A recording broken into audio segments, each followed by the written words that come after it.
Good morning बच्चों। जैसा कि आपने देखा कि पिछले वाले वीडियो में हम जो है कुछ प्रमुख विचारकों के बारे में आपको बता रहे थे। तो वो जो प्रमुख विचारक थे वो हमारे पाश्चात्य प्रमुख विचारक थे। वो उनका योगदान शिक्षा में क्या योगदान था या किस प्रकार का वो अपने विचारों को जो है प्रकट किए थे या किस प्रकार के विचार शिक्षा में अपना जो है योगदान दिए थे, इस प्रकार से जो है उनके बारे में हमने आपको जो है बताया। जैसे कि किसी भी प्रकार से उन्होंने सामाजिक हो जो है प्राकृतिक हो और सत्य के मार्ग पर हो, इस प्रकार से कई विचारकों ने अपने माध्यम से जो है विचारों को व्यक्त किया था। शिक्षा को भी उसमें समायोजन किया कि किस प्रकार से शिक्षा का उद्देश्य होना चाहिए, कैसा हमारा समाज होना चाहिए, किस पर विश्वास करना चाहिए, किस प्रकार का पाठ्यक्रम तैयार किया जाए जिससे बच्चे का सर्वांगीण विकास हो सके। तो इस प्रकार से जो है पाश्चात्य कुछ प्रमुख विचारकों के बारे में हमने आपको बता दिया। जैसे आदर्शवादी विचारधारा के बारे में बात किया, प्रकृतवादी विचारधारा के बारे में आपको बताया, प्रयोजनवादी विचारधारा के बारे में आपको हमने बताया। अब हम बात करेंगे कुछ प्रमुख भारतीय विचारकों के बारे में बात करेंगे। किसके बारे में? कुछ भारतीय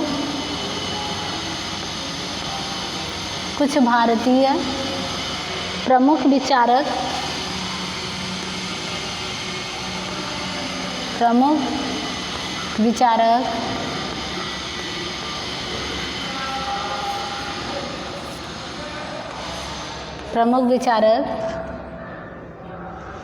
तो इसमें जो है कुछ भारतीय प्रमुख विचारकों के बारे में हम आपको बताने जा रहे हैं। तो कुछ में सबसे पहले हम ले लेते हैं आपको स्वामी विवेकानंद। सबसे पहले हम किसके बारे में बात करेंगे? स्वामी विवेकानंद के बारे में आपको हम बताएंगे। स्वामी विवेकानंद का जो है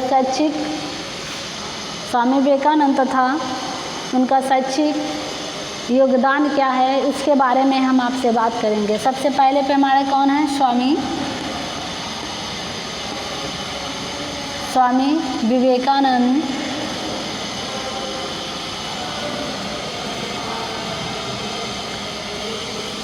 स्वामी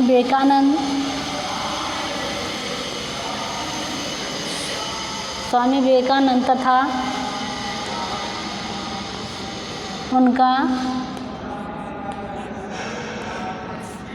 उनका शैक्षिक योगदान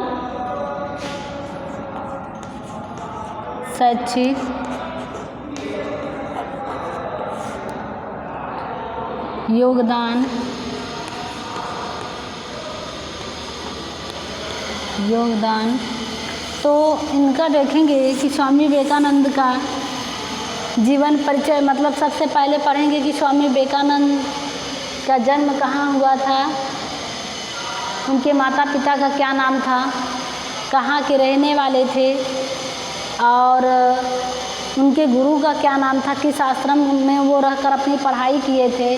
और उसके बाद पढ़ेंगे कि उनका शैक्षिक योगदान, मतलब शिक्षा में किस प्रकार का योगदान था, कैसे अपने योगदान को उन्होंने शिक्षा में अपने विचारों के माध्यम से प्रस्तुत किया। इस पर जो है हम आपसे बात करेंगे। कुछ भारतीय प्रमुख विचारक में सबसे पहले हमारे कौन हैं? स्वामी विवेकानंद। तो आइए आज हम स्वामी विवेकानंद जी के बारे में पढ़ेंगे और स्वामी विवेकानंद जी के अनुसार जो है सबसे पहले ये देखेंगे कि स्वामी विवेकानंद जी का जन्म कब हुआ था। तो स्वामी विवेकानंद जी का जन्म 12 जनवरी सन 1863 में। देखिए, स्वामी विवेकानंद जी का जन्म 12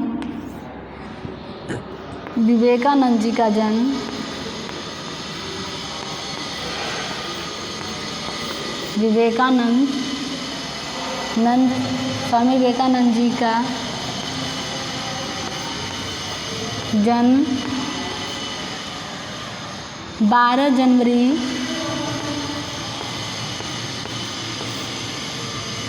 जनवरी सन 1863 में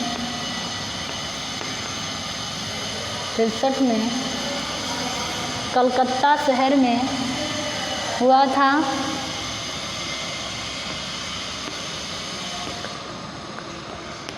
कलकत्ता शहर में हुआ था। तो कलकत्ता को कोलकाता भी बोलते हैं, कलकत्ता को कोलकाता भी बोलते हैं। तो 12 जनवरी सन 1863 में इनका क्या हुआ था, जन्म हुआ था कोलकाता शहर में स्वामी विवेकानंद जी का। अब देखेंगे कि इनके पिताजी का क्या नाम है।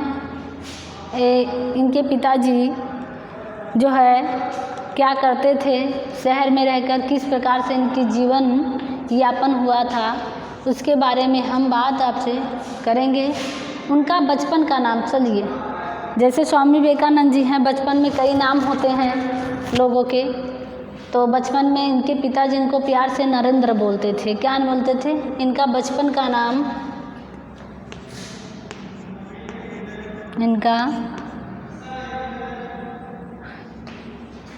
उनका बचपन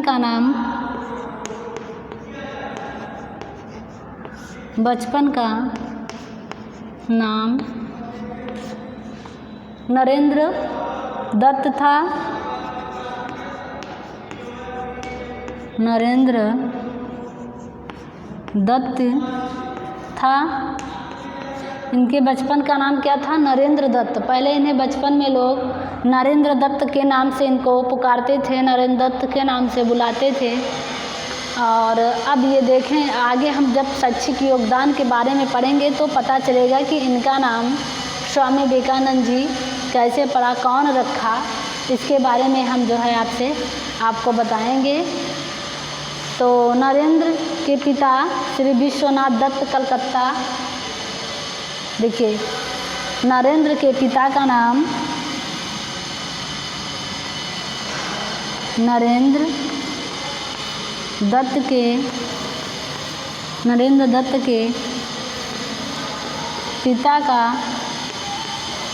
पिता का नाम श्री विश्वनाथ दत्त था। श्री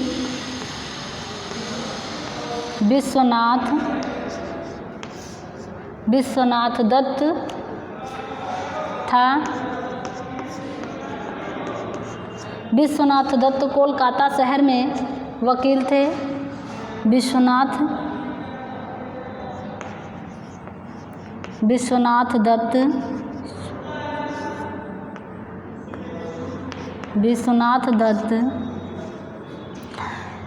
कोलकाता शहर में,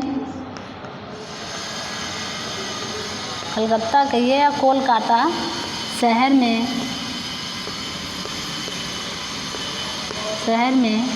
वकील थे।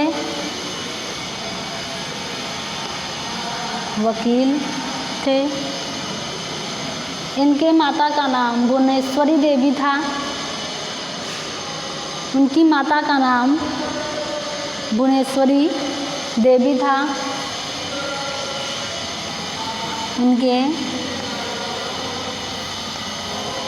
उनके माता का नाम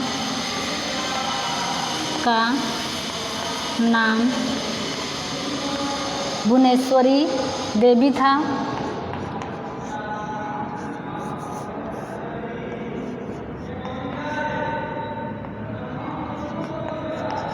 भुवनेश्वरी देवी था। तो भुवनेश्वरी देवी था, माता का नाम भुवनेश्वरी देवी था और पिता का नाम क्या था? श्री विश्वनाथ दत्त। नरेंद्र दत्त के माता पिता का नाम जो है, पिता का नाम विश्वनाथ था और माता का नाम भुवनेश्वरी देवी था। ये लोग कोलकाता में थे, कोलकाता में जीवन यापन करते थे और ये कोलकाता शहर के क्या थे, वकील थे। कौन? विश्वनाथ दत्त जो है कोलकाता शहर के वकील थे। और इनकी माता क्या थी? गृहिणी थी, घर में रहने वाली महिला थी, घर के कार्यों को करती थी, घर में व्यवस्थाओं को देखती थी और घर के हर कार्य को बड़े भले भांति संभालती थी। इस प्रकार से इन लोगों का जीवन यापन होता था। आगे देखेंगे कि वे एक धर्मपरायण महिला थी। उनका घरेलू वातावरण अत्यंत धार्मिक था। देखिए, कहा जाता है कि हमने कहा ना कि ये धर्मपरायण थी और उनके घर का जो वातावरण था, माहौल था, वो धार्मिक रूप से था।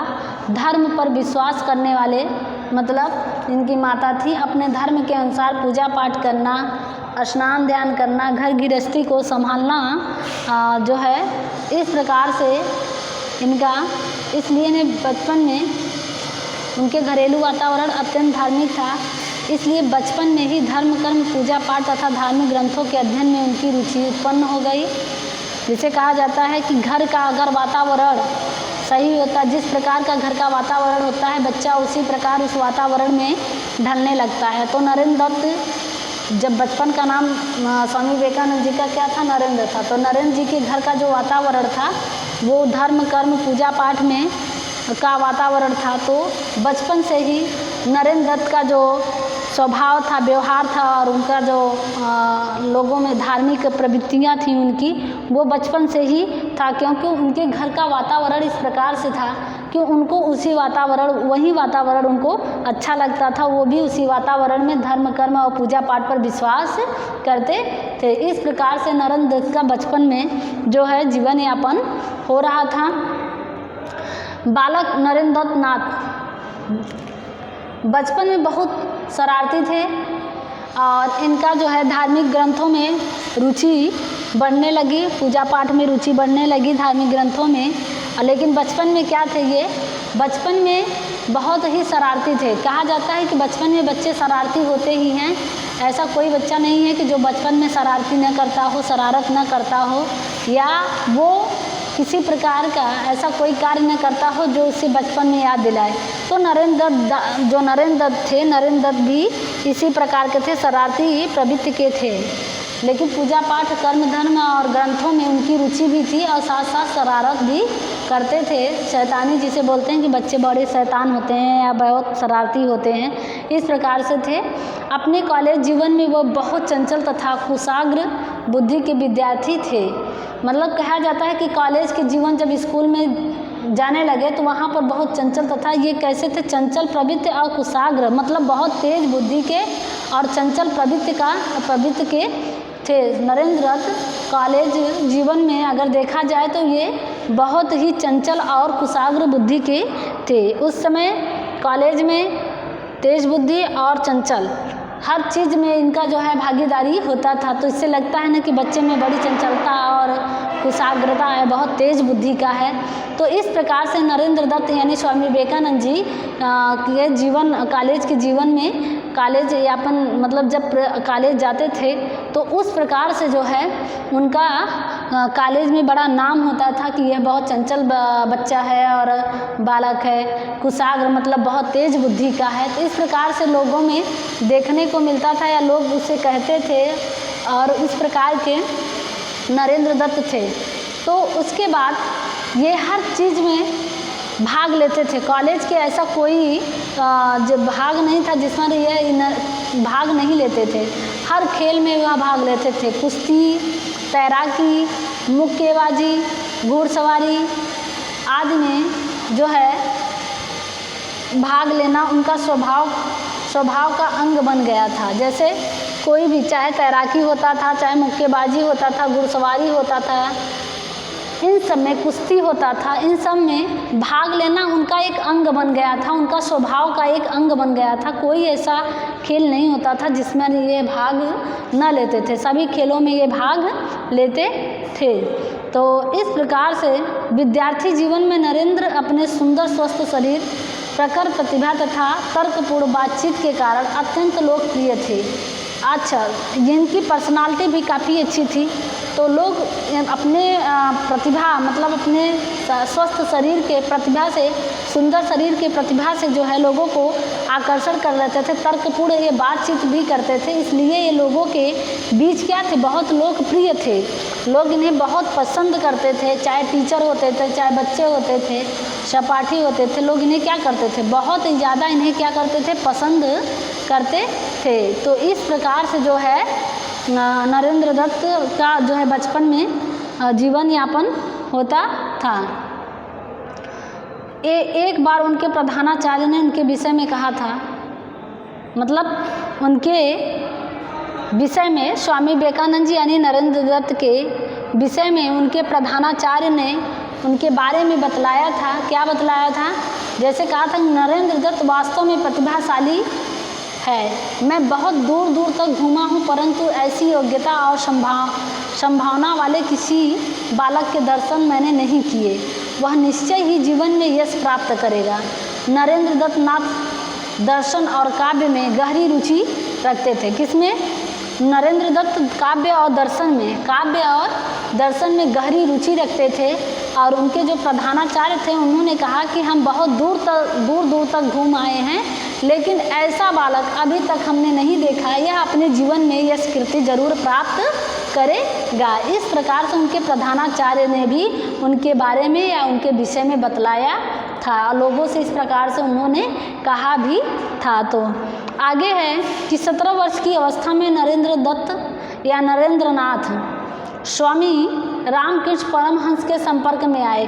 देखिए, स्वामी रामकृष्ण परमहंस कौन थे? ये थे गुरु थे, ये भी आचार्य थे, गुरु थे। उनके संपर्क में कब आए? 17 साल की आयु में। जब नरेंद्र जी 17 साल के होंगे तो स्वामी रामकृष्ण परमहंस के संपर्क में आए 17 वर्ष की आयु में। उनके प्रधानाचार्य जो थे वो कौन थे? उनके प्रधानाचार्य का नाम था हेस्ट्री। क्या नाम था? प्रधानाचार्य का नाम क्या था? प्रधानाचार्य का नाम हेस्ट्री था। उन्होंने जो है रामकृष्ण परमहंस से नरेंद्र दत्त को जो है मिलवाया था। नरेंद्र दत्त के बारे में जो है बतलाया और उनका संपर्क स्वामी रामकृष्ण परमहंस से जो है संपर्क कराया, परिचय कराया। और नरेंद्र नाथ रामकृष्ण परमहंस से जो है अत्यंत प्रभावित हुए और उनके जीवन की दशा ही बदल गई।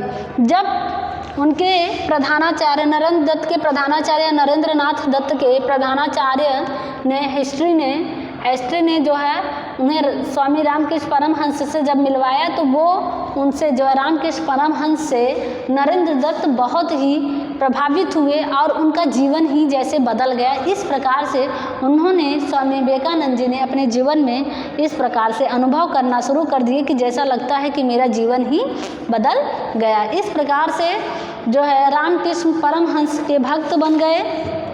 उनके जीवन दशा जब बदल गई तो वे रामकृष्ण परमहंस के क्या हो गए? भक्त बन गए।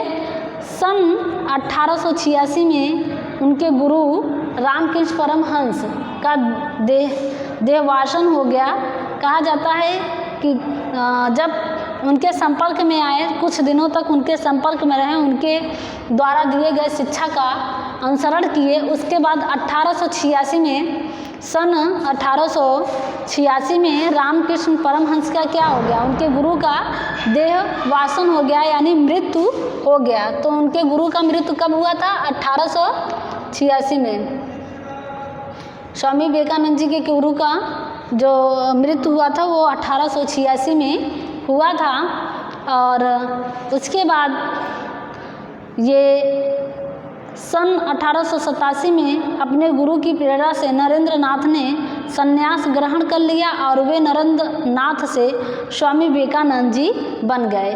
तो एक साल मतलब 1886 में इनको उनके गुरु का मृत्यु होता है और उधर एक साल 1887 में नरेंद्र दत्त ने जो है अपने गुरु का अनुसरण किए। उनके बताए गए उनसे उनकी प्रेरणा के आधार पर उन्होंने जो है स्वामी विवेकानंद जी नरेंद्र दत्त के स्थान पर स्वामी विवेकानंद जी अपना नाम जो है रख लिए और स्वामी विवेकानंद जी बन गए। इस प्रकार से इनका 1887 में अपने गुरु की प्रेरणा से नरेंद्रनाथ ने संन्यास ग्रहण कर लिया और ग्रहण करने के बाद जैसे ही संन्यास ग्रहण किया वैसे नरेंद्रनाथ से जो है उन्होंने स्वामी विवेकानंद जी बन गए।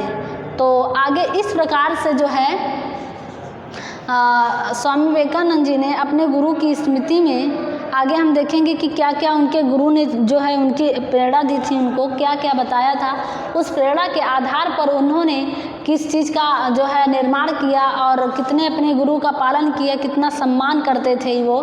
इस प्रकार से आगे हम उसके बारे में आपको बताएंगे कि आखिर मृत्यु होने जाने के बाद गुरु के वो उन्होंने क्या क्या जो है योगदान दिया अपना।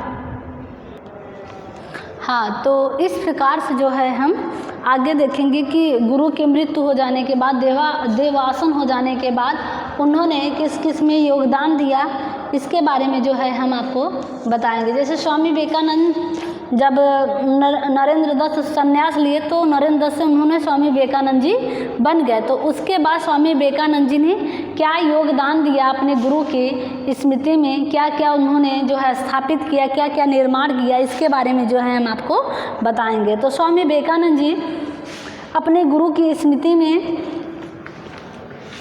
स्वामी विवेकानंद जी अपने गुरु के स्मृति मतलब याद में स्वामी विवेकानंद जी अपने गुरु के याद में स्वामी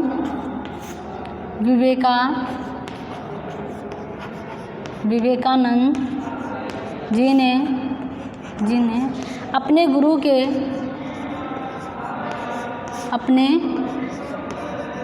के स्मृति में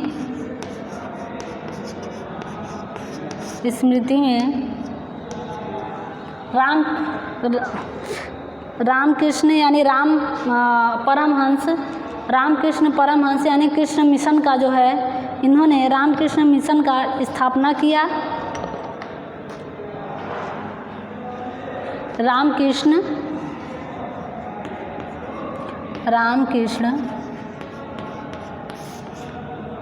मिशन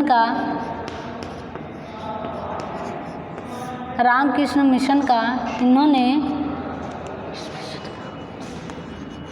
स्थापना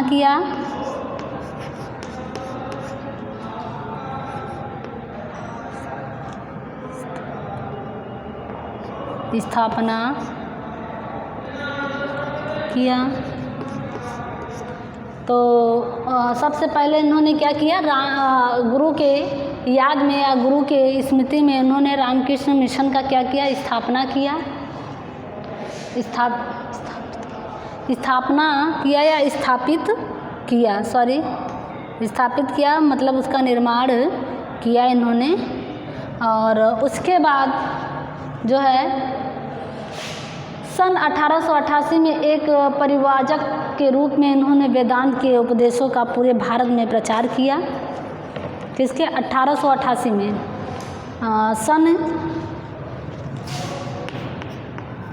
सन 1888 में परिव्राजक के रूप में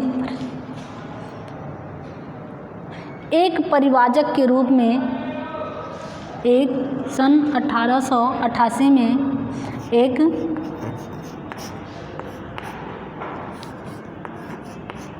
परिव्राजक के रूप में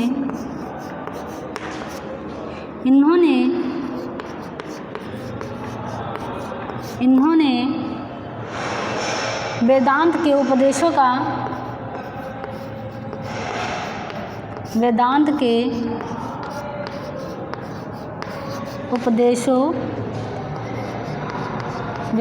उपदेशों का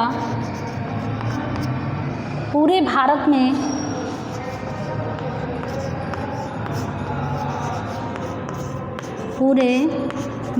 में प्रचार किया तथा प्रचार करने के साथ साथ काशी, अयोध्या, लखनऊ, आगरा तथा काशी, अयोध्या,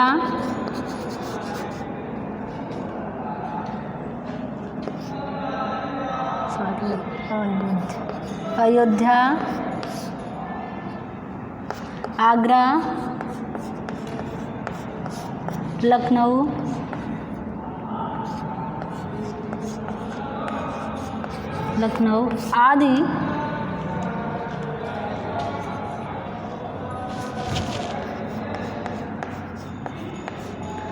आदि जगहों पर जाकर इन्होंने धर्म का जो है प्रचार किया।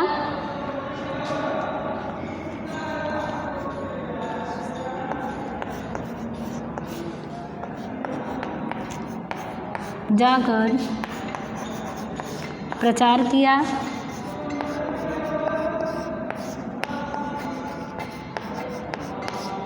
तो इस प्रकार से रामकृष्ण मिशन का स्थापना करने के बाद या स्थापित करने के बाद इन्होंने सन 1888 में एक परिव्राजक के रूप में इन्होंने वेदांत के उपदेशों का प्रचार पूरे भारत में प्रचार किया तथा जगह जगह जाकर इन्होंने जैसे काशी, अयोध्या, आगरा, लखनऊ आदि जगह पर जाकर धर्म का जो है प्रचार प्रसार करना शुरू कर दिए। उसके बाद और सारे जो है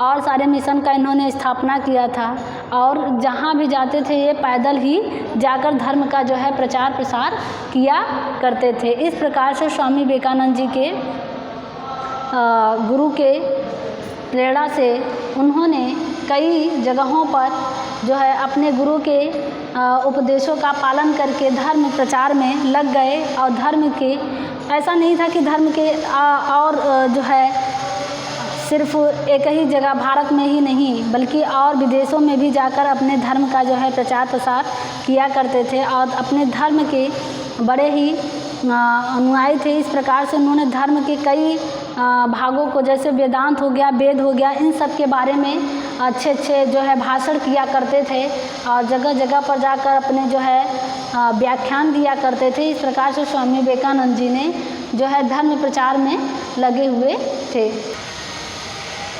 हाँ, तो स्वामी विवेकानंद जी ने सन 1892 में सन 1892 में इन्होंने कन्याकुमारी मतलब कन्याकुमारी का दिव्य अनुभूति हुई इन्हें सन 1892 में कन्याकुमारी का दिव्य अनुभूति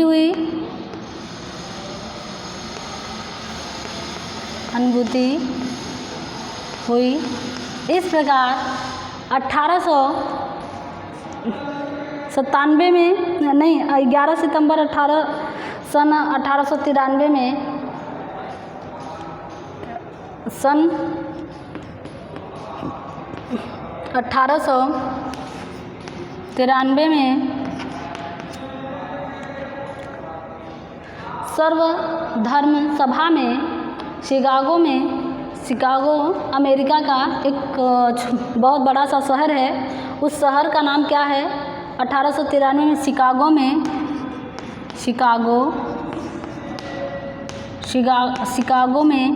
शिकागो के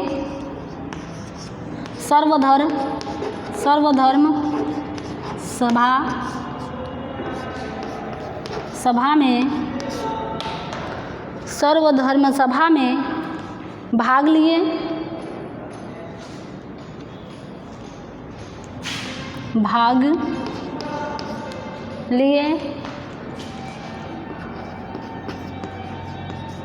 लिए 1893 में, यानी जो है 11 सितंबर सन 1893 में सर्वसभा को संबोधित किया। शिकागो के मतलब 11 सितंबर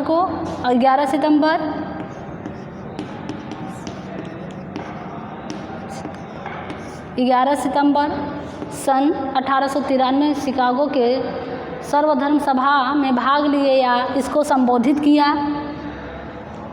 संबोधित किया। भाग नहीं, भाग के साथ साथ इन्होंने क्या किया था, संबोधन भी किया था। संबोधित किया,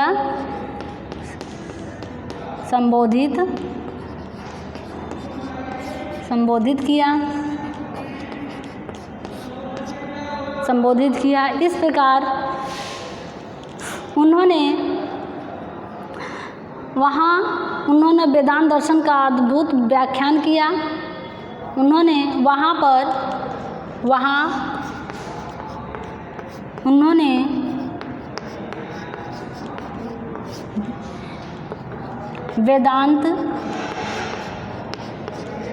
वेदांत का अभूतपूर्व व्याख्यान किया।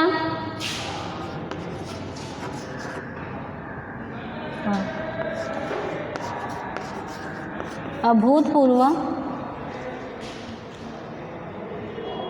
वेदांत दर्शन का अभूतपूर्व व्याख्यान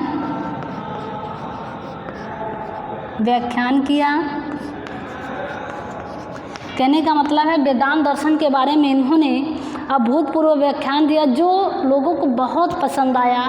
और इन्होंने जो व्याख्यान दिया था वो हिंदी में नहीं बल्कि इंग्लिश में दिया था और वहाँ के लोगों को ये व्याख्यान बहुत पसंद आया और भारत का नाम उन्होंने वहाँ पर जाकर शिकागो में नाम ऊंचा किया। और भारत के एक एक चीज़ों को उन्होंने जो है बतलाया और बताया कि भारत क्या है।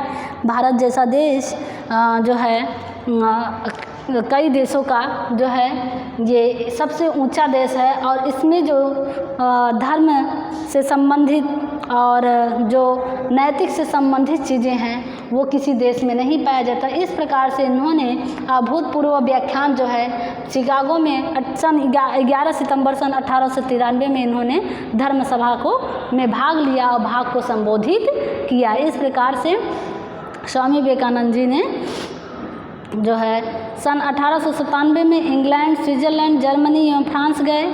सन 1997 में बेलूर मठ का निर्माण किया और सन 1999 में अल्मोड़ा के निकट अद्वैत आश्रम का निर्माण किया। सन 1900 में फ्रांस में पेरिस विश्व धर्म इतिहास सम्मेलन में भाग लिया। 39 वर्ष की आयु में ही स्वामी विवेकानंद जी ने 4 जुलाई सन 1902 को अपने देह का वासन यानी अल्प ही आयु में 39 वर्ष की आयु में स्वामी विवेकानंद जी का देहांत हो गया था। सन 4 जुलाई सन 1902 को स्वामी विवेकानंद जी का अल्प आयु में जो है मृत्यु हो गई थी और सन जो है 1897 में बेलूर मठ का निर्माण किया और 1999 में अल्मोड़ा के निकट अद्वैत आश्रम का जो है इन्होंने निर्माण किया था। इस प्रकार से स्वामी विवेकानंद जी का मृत्यु हुआ। आगे वाले वीडियो में अब हम ये देखेंगे कि आगे जो वीडियो आप बनाएंगे तो वो स्वामी विवेकानंद जी के जीवन दर्शन से होगा और जीवन दर्शन के बारे में पढ़ेंगे। अभी तो उनके जो है माता पिता से संबंधित और उनके कार्यों को उनके गुरु से संबंधित जो है बारे में हमने आपको बताया। अब आगे वाली वीडियो में हम आपको उनके जीवन दर्शन के बारे में बताएंगे। आज का वीडियो बस इतना ही। धन्यवाद।